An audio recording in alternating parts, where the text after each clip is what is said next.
Oke, selamat datang di podcast Tiks Tekstil Kanwil DJP Jawa Timur 2. Nah, sekarang kita kedatangan tamu yang spesial karena tamu di sini semuanya pasti sangat-sangat spesial. Nah, kali ini saya mengundang Kepala Seksi Keberatan Banding dan Pengurangan 2, yaitu Pak Agus Salim. Selamat datang Pak Agus Salim. Yes, terima kasih Mas Arif, terima kasih sudah mengundang saya. Iya, oke, baik Selamat Pak. pagi Bapak, Ibu, Mbak, Mas, kawan pajak. Saya harapkan semoga hari ini Bapak Ibu semua dalam kondisi sehat walafiat. Amin. Semoga usahanya semakin lancar dan maju. Amin. Wah, gitu. Sudah Yang dapat. diharapkan negara, semoga Bapak Ibu tetap bisa berkontribusi kepada negara sampai seoptimal. Oke, amin, amin. Nah, pagi-pagi ini kita sudah mendapat doa nih dari Pak Agus Salim. Tapi saya jadi bingung, Pak. Bintang tamunya udah spesial, berarti materinya harus yang sangat spesial juga. Saya bingung materi apa ya Pak yang kita mau bahas ya Pak kali ini ya? Ya, umumnya Mas Arif biasanya loh ya. Kalau acara seperti ini tuh yang kita tonjolkan selalu kewajiban. Ya mulai daftar NPWP, daftar PKP, menyampaikan SPT, e-filing, e-faktur, e-bukuat, pokoknya Kewajiban semua itu. lagi. Nah, mungkin kalau saya punya gagasan ini kayaknya coba kita mulai menyeimbangkan antara kewajiban dan hak. Jadi kayaknya lebih bagus sih. Coba kita sampaikan hak apa sih yang sebenarnya wajib pajak itu Enak. perlu tahu. Hak gitu Pak ya? Haknya. Bener. Iya. Memang Jangan sampai wow, pajak itu kewajiban. wajib semua gitu Pak. Namanya wajib pajak wajib semua gitu Pak. Nah, sekarang kita bahas hak gitu. Sebenarnya banyak kok materi haknya itu ya mungkin perlu ya. Ini yang saya catat ada hampir 10 ya mulai. Oh, banyak ternyata haknya Pak ya? Bisa lebih. Cuman ini ada beberapa hak yang sebenarnya ini hak dasar yang mungkin wajib pajak perlu tahu. Karena ini akan berdampak pada melekatnya kewajiban dan adanya potensi kena denda. Salah satunya kan hak wajib pajak untuk mengajukan permohonan non efektif. Non efektif. Bagi wajib pajak banyak yang nggak tahu. Karena suatu hal maka saya sarankan sih wajib pajak gunakan haknya untuk mengajukan permohonan NE. NE itu, ini memang wajib pajak banyak yang tidak tahu NE itu apa. Tidak tahu. Jadi yang dibayangkan tuh kalau NPWP itu ya dihapus. Padahal NE itu sebenarnya kan kondisi untuk rehat sementara. NPWP-nya masih ada, cuman hak dan kewajibannya sementara direhatkan. Nggak dihapus. Enggak. Suatu saat nanti tatkala wajib pajak sudah mulai aktif kembali, maka wajib pajak bisa mengaktifkan. Nah, oke. Tapi dengan di NE kan itu sebenarnya wajib pajak sudah agak terbebas dari kewajiban formal kayak laporan apa itu. Kalau nggak di non efektif kan khawatirnya kalau WP sudah nggak lapor pasti akan kena denda. Nah, ini berkaitan dengan denda ini, Pak. Ada nggak sih, Pak, hak-haknya wajib pajak? Nah, misalnya ini kena denda nih, mau dikurangin atau dihapus itu bisa nggak sih, Pak? Bisa. Sebenarnya fungsi saya di KBP namanya KBP itu kan keberatan banding dan pengurangan. Yang pertama sih keberatan dulu. Keberatan itu apabila wajib pajak itu dilakukan pemeriksaan, kemudian hasil pemeriksaan itu ada yang belum disepakati, disengketakan, itu wajib pajak itu berhak mengajukan keberatan. Boleh gitu. Boleh. Cuma yang diingat jangka waktunya. Ada jangka 3 bulan. 3 bulan sejak SKP diterbitkan. Kalau lewat 3 bulan, apa masih bisa? Kalau keberatan sudah nggak bisa. Tapi bisa menempuh jalur yang lain. Masih ada. Pasal 36 ayat 1. Nah, pasal 36 ayat 1 ini kayaknya sangat menarik nih, Pak. 36 ayat 1 agak banyak. Pembatalan ketetapan, kemudian pembatalan ketetapan yang disangka tidak benar. Jadi bagi wajib pajak yang tidak sempat karena waktunya keberatan sudah terlampaui, maka gunakan permohonan untuk pengurangan dan pembatalan ketetapan. Oke, baik. Ada lagi ya mungkin bisa jadi KPP itu mungkin menerbitkan STP salah dalam penerapan aturan. Misalkan wajib pajak sudah lapor via pos, nggak terlambat, tapi menurut KPP disangka terlambat di STP, maka itu bisa mengajukan namanya surat pembatalan STP yang tidak benar. Nah, ini sebenarnya ada satu lagi nih Mas yang buat aku sebenarnya ini. Nah, apanya? Denda sanksi STP itu sudah betul. Dendanya sudah betul. Betul, karena memang wajib pajak secara nyata tidak melaksanakan kewajiban dengan baik. Baik. Misalkan terlambat lapor, Ya. kemudian terlambat bayar, itu kan kena denda pasal 7 atau pasal 8 atau 9. Ya. Nah, ini apakah wajib pajak masih punya hak untuk mendapatkan diferensi? Ada. Masih namanya bisa.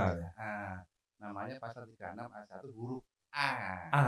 Yes. Padahal benar-benar melakukan kesalahan tapi masih bisa Masih gitu. Wah, bisa. luar biasa. Bisa mengajukan permohonan nanti bagi kami yang akan melakukan penelitian apakah ini memenuhi syarat untuk diberikan pengurangan atau tidak. Oke.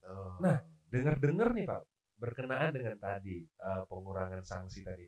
Dengar-dengar di wilayah Jawa Timur gitu Pak. Jawa Timur ya. Ya, Jawa Timur. Jawa Timur itu teman-teman kawan pajak. Jawa Timur itu terbagi menjadi 3 kanwil. Jadi kanwil Jawa Timur 1, 2 dan 3. Nah, dengar-dengar di wilayah Jawa Timur ini ada program khusus pengurangan sanksi administrasi, benar ya Pak? Iya, betul. Nah, apa itu Pak? Nah, ini kebetulan kemarin kita namanya DJP Bersatu, Jatim Bersatu itu meliputi Kanwil Surabaya, Kanwil Malang, dan Kanwil Sidoarjo itu merancang program pengurangan sanksi administrasi. Pengurangan sanksi administrasi. Yang bisa disingkat dengan program PSA. PSA, program PSA 2023. Ini ya sebenarnya tujuannya itu sebenarnya DJP ingin ikut mendukung upaya pemulihan ekonomi masyarakat wajib pajak yang terdampak COVID. Ya, karena ini kan COVID itu meskipun sudah agak reda di tahun 2021, 2022 ini, tapi dampak yang akibat 20 itu kan masih terasa. Masih merangkak-rangkak gitu ya. Iya. Nah, PSA ini kan bagian dari kalau wajib pajak itu diberikan pengurangan sanksi minimal. Ada dana yang bisa disisihkan untuk melanjutkan lagi, diputar lagi. Iya, benar-benar. Tapi berarti ini disclaimer dulu Pak. Ini khusus wilayah Jawa Timur gitu ya. Betul. Jadi itu Jawa Timur kan itu dibikin masing-masing kanwil ya, berarti ini untuk wajib pajak yang terdaftar di Kanwil Jawa Timur 1, 2, 3. Oke, jadi untuk Jawa Timur 1, 2 dan 3 ya kawan pajak. Oke, lanjut mungkin Pak. Jadi spesialnya apa sih Pak program PSA ini yang 2023 ini? Yang menarik itu kalau kita lihat tadi pengurangannya itu paling kecil 30%. Paling kecil 30%. Paling besar 75%. 75%. 75%. Luar biasa. Tapi yang 100% ada nggak sih Pak? Itu tadi. Ini kalau tadi yang spesial ini apa datanya spesial itu ya? Iya, datanya spesial khusus karena kita kemarin tahu bahwa masyarakat wajib pajak, kawan-kawan pajak itu kan baru mendapatkan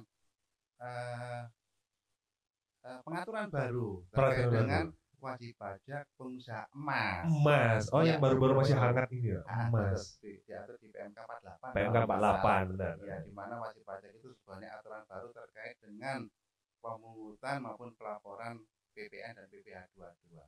Kami menyadari bahwa ini kan aturan baru. Sangat mungkin masyarakat wajib pajak itu belum paham separuh atau bahkan tidak paham sama sekali, sehingga besar kemungkinan ada pemenuhan kewajiban yang mungkin tertelisur apa itu bahasanya, terlewatkan ya. Pembayaran pajaknya terlambat. Nah, ini Jatim Bersatu itu sepakat khusus STP atau denda terkait pelaksanaan PMK 48 yang STP atau BN-nya diterbitkan mulai 1 Juni 2003 sampai 31 Desember 2003 itu sanksinya 100%.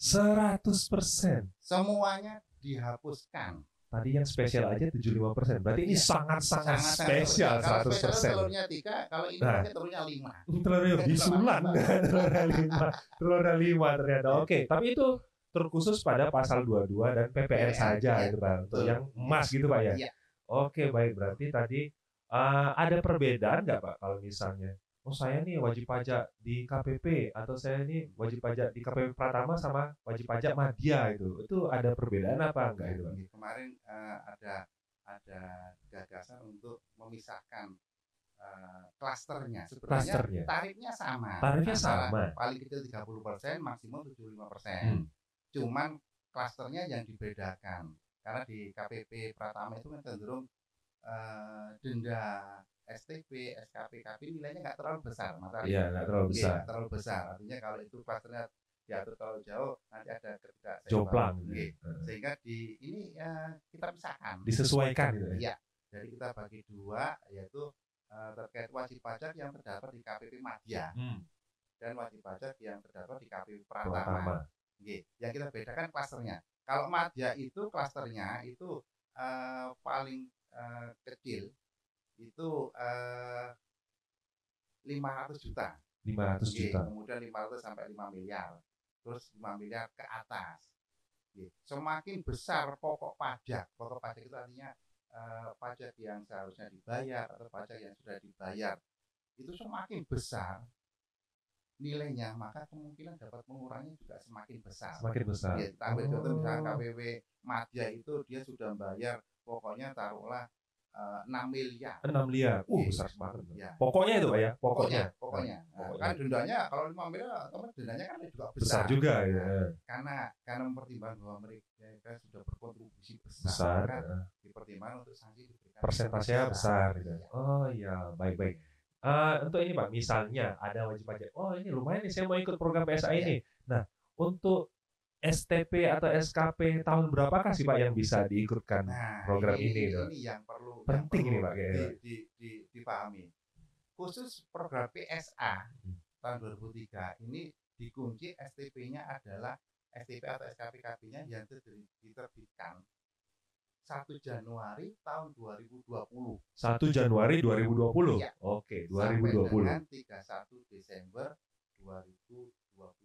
31 Desember 2023. Ya, jadi 20, 21, 22, 23. 4 tahun. 4 tahun. 4 tahun. Wah, sangat lumayan. lumayan. Mulai dari 20. Kenapa? Filosofinya karena yang paling merasakan dampak COVID itu di tahun 2020-2021. Iya, terus 22-23 ini kan masih terdampaknya imbasnya itu masih dipertimbangkan. Berarti sampai 31 Desember berarti nanti yang akan tuh masih bisa diajukan. Masih bisa. Ya, tapi jangan merencanakan untuk telat gitu. Kayak kalau bisa ya jangan telat gitu. Karena yang namanya denda itu nanti kalau pas ditagih kemudian lupa nggak sanggup bayar, kemudian karena kesibukan kawan-kawan pajak dalam menjalankan usaha terus lewat jangka waktu PSA-nya, maka akan nggak dapat fasilitas. Jadi lebih bagus kalau kewajiban dipenuhi secara baik. Oke. Nah ini Pak, ini kayaknya penting juga nih pertanyaan. Jadi berarti nanti wajib pajak akan mengajukan permohonan gitu untuk mengikuti PSA. Nah, mulainya itu kapan sih Pak? Mulai bisa melakukan permohonan untuk mengikuti program ini, dan terakhir itu kapan bisa melakukan permohonan seperti itu? Terima kasih Mas Arif ya. Ini kawan pajak untuk perlu disimak dengan baik. Untuk mendapatkan pengurangan sanksi administrasi, maka syaratnya adalah wajib pajak menyampaikan permohonan. Itu nanti kawan-kawan pajak bisa datang ke KPP untuk minta formulir, sekaligus mau misalkan ingin mendapatkan bimbingan cara ngisi dan apa-apa syaratnya, monggo silakan ke KPP.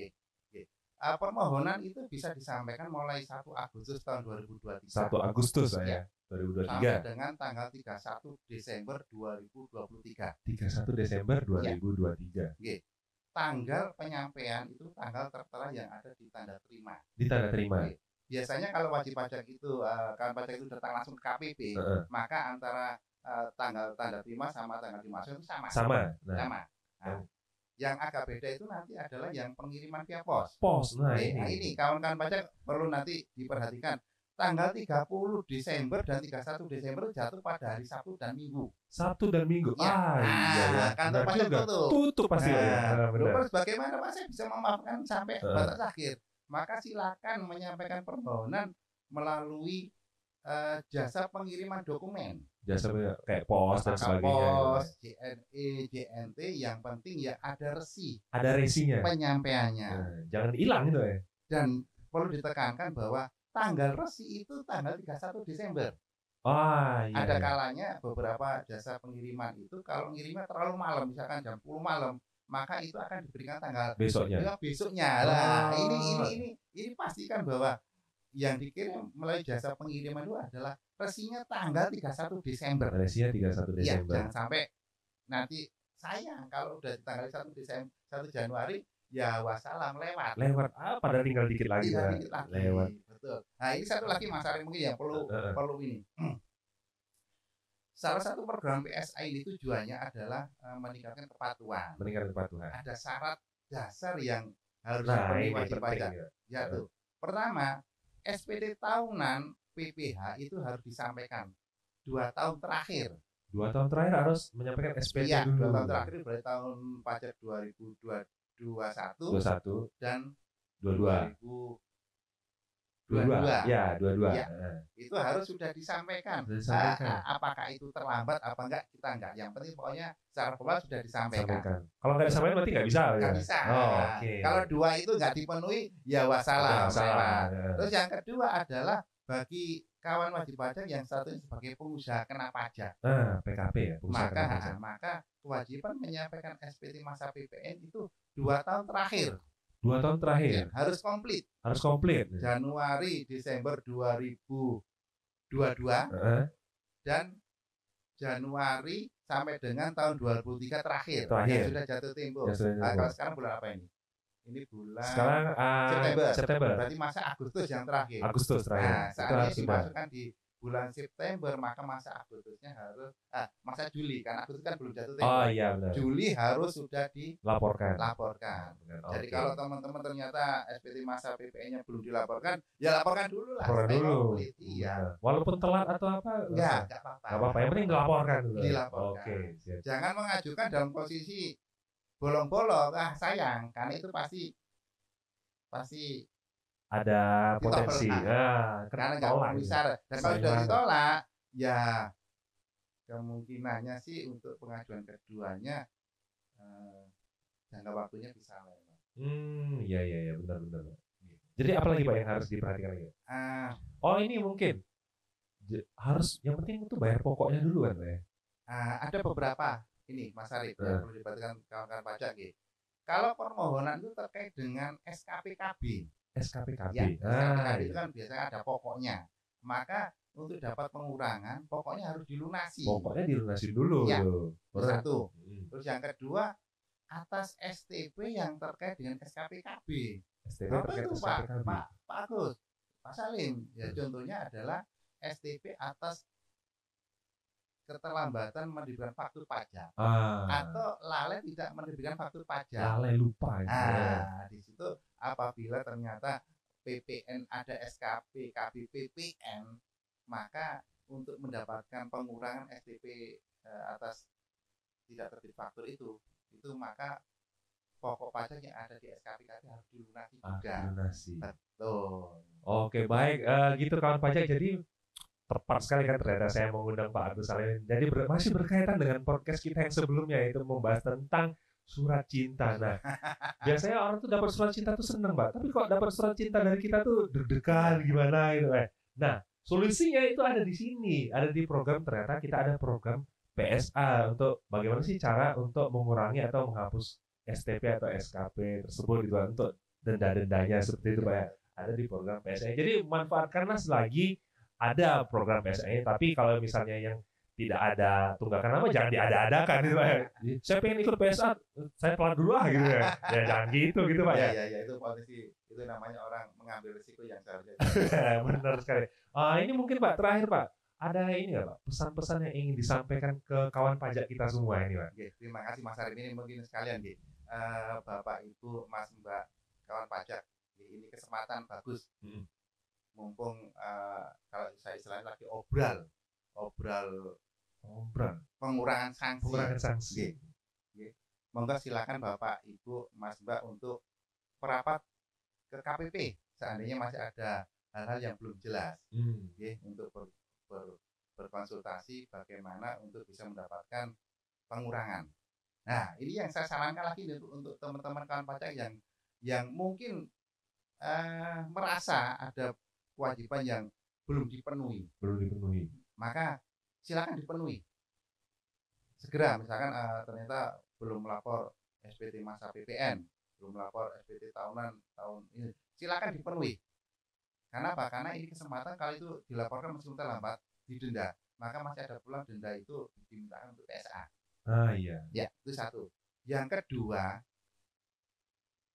kawan pajak yang lagi mendapatkan surat cinta berupa SP2DK. SP2DK. Dari AR. AR punya data, wow Bapak Ibu Mas Mbak ini ada yang belum dilaporkan ini, gimana tolong dipenuhi. Ini saran kami, mumpung masih ada program PSA, segera dibayar. Mumpung masih ada. Mumpung. Segera dibayar, dipenuhi. Satu lagi, jangan hanya sekedar bayar, SPT-nya segera disampaikan atau SPT-nya segera dibetulkan.